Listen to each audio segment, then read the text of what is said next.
Bonjour. Donc on vous connaît sur France 3, sur Ludomag un peu moins. Donc c'est pour ça que vous êtes là quelque part. C'est super. Vous allez lancer, je crois que c'est aujourd'hui lancé le 24 heures du JT, le nouveau web documentaire de France TV Éducation et France TV le groupe. Donc vous, en tant que journaliste, vous avez participé à cette production.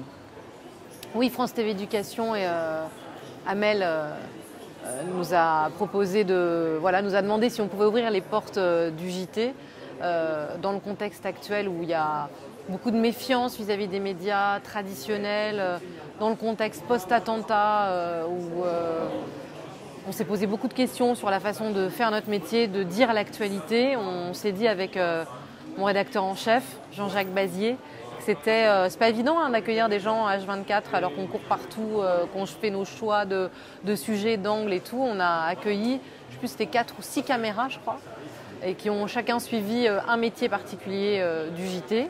Et voilà, et comme ça, ils ont vu la fabrique de l'information. L'objectif, c'est de décortiquer un petit peu ce métier de fabricant de JT, c'est quelque chose de particulier dans le journalisme. La question que je me posais, c'était par rapport aux enfants, aux élèves. France 3, est-ce que c'est les jeunes qui regardent le JT de France 3 ?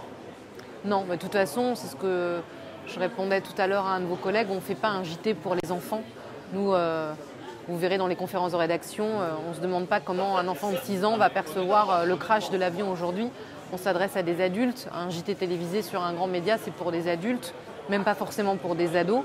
Donc non. Après, ce qui nous interpelle, nous, quand on fait ce métier avec cœur, c'est qu'effectivement, il y a de plus en plus de doutes sur la parole journalistique, c'est ça.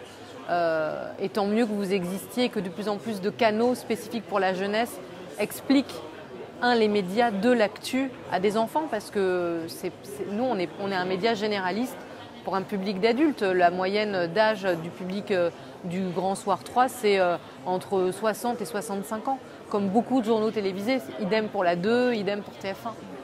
Tout ça, vous vous portez sur le web documentaire, donc vous allez sur le web qui est a priori plus naturel pour les jeunes aujourd'hui. C'est une volonté spécifique du groupe où tous les médias aujourd'hui télévisuels s'y mettent, on le voit. Je ne sais pas si tous les médias, je crois que LCI fait aussi son JT pour les enfants, France 4, donc France Télévisions, a une émission d'actu pour les enfants. Moi, je me suis engagée personnellement dans ma ville.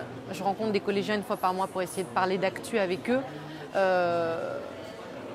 On a tous dû faire le même constat. C'est pas, personne n'a été un génie là-dessus, mais je vous disais vraiment, les attentats, moi en tout cas, c'est ce qui m'a interrogée. Je me suis dit pourquoi, au-delà de la peine et le fait qu'on a été dévasté par ce qui s'est passé, c'est pourquoi des jeunes Français, en l'occurrence les frères Kouachi, sont réceptifs à des discours aussi délirants.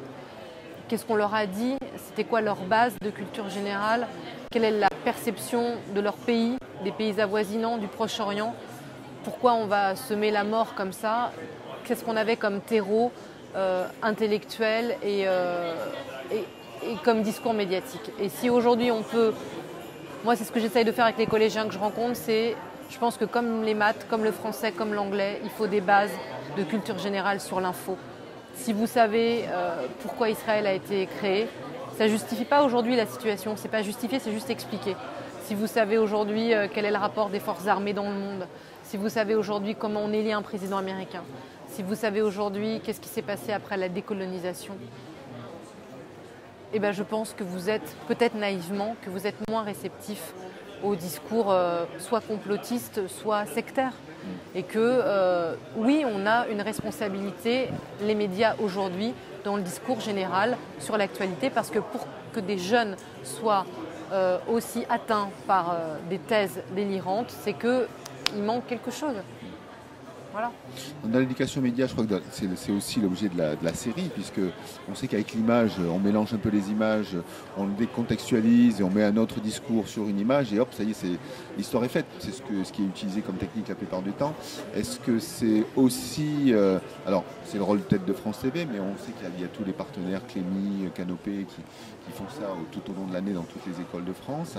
Est-ce que quand vous rencontrez les jeunes, est-ce que vous avez le sentiment qu'ils décryptent bien ces images-là, ou alors au contraire ils ne connaissent pas, parce qu'on dit la génération Y, ils sont à l'aise, ils sont nés avec un smartphone, ils sont nés avec Internet, donc ils devraient savoir. alors que souvent, c'est pas du tout ça. C'est exactement ce que vous dites, c'est-à-dire que c'est vraiment un feuilletage tout ça. Ils sont de plus en plus imprégnés d'images, donc ils pensent qu'ils savent. En fait, ils ne savent pas et ils reçoivent les thèses complotistes comme quelque chose d'attesté. Et j'ai le souvenir qui dit tout, je trouve, de ce qui se passe aujourd'hui, d'un prof qu'on a été tourné en reportage à France 3, mobilisé sur ces questions d'éducation aux médias, un prof d'histoire, qui a fait faire par ses élèves une vidéo complotiste. Donc il fallait aller en leur montrant un peu la musique, en leur montrant comment on sortait une phrase de son contexte, en leur montrant comment par un montage on pouvait faire dire un propos. Et je trouve que c'est génial parce qu'à partir du moment, parce que nous on peut toujours dire oui, c'est présenté comme un reportage, mais ça n'en est pas un parce que derrière il y a une intention. À partir du moment où la question de l'intention, de la confiance et du montage est posée et qu'ils l'ont fait eux-mêmes, je pense que du coup, ils sont plus capables de faire la différence. Donc ils ont été voir leur prof de français, ils ont été voir leur proviseur et après eux-mêmes se sont amusés à sortir des phrases, à mettre des petits sous-titres en disant pense-t-il vraiment ce qu'il dit à cet instant, 3 petits points, avec la musique de la 4e dimension. Mais du coup, ils l'ont fait et donc je pense que c'est une super idée et que du coup, quand ils vont voir ça, ils vont se dire...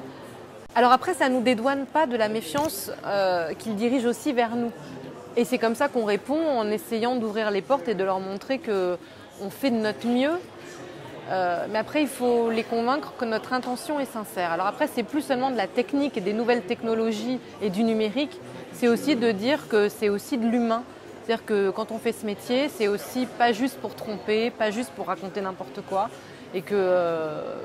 Voilà, quand on veut être journaliste, ça part aussi souvent d'une bonne intention, d'expliquer le monde tel qu'il est. Mais ça a été très galvaudé, il y a beaucoup de méfiance.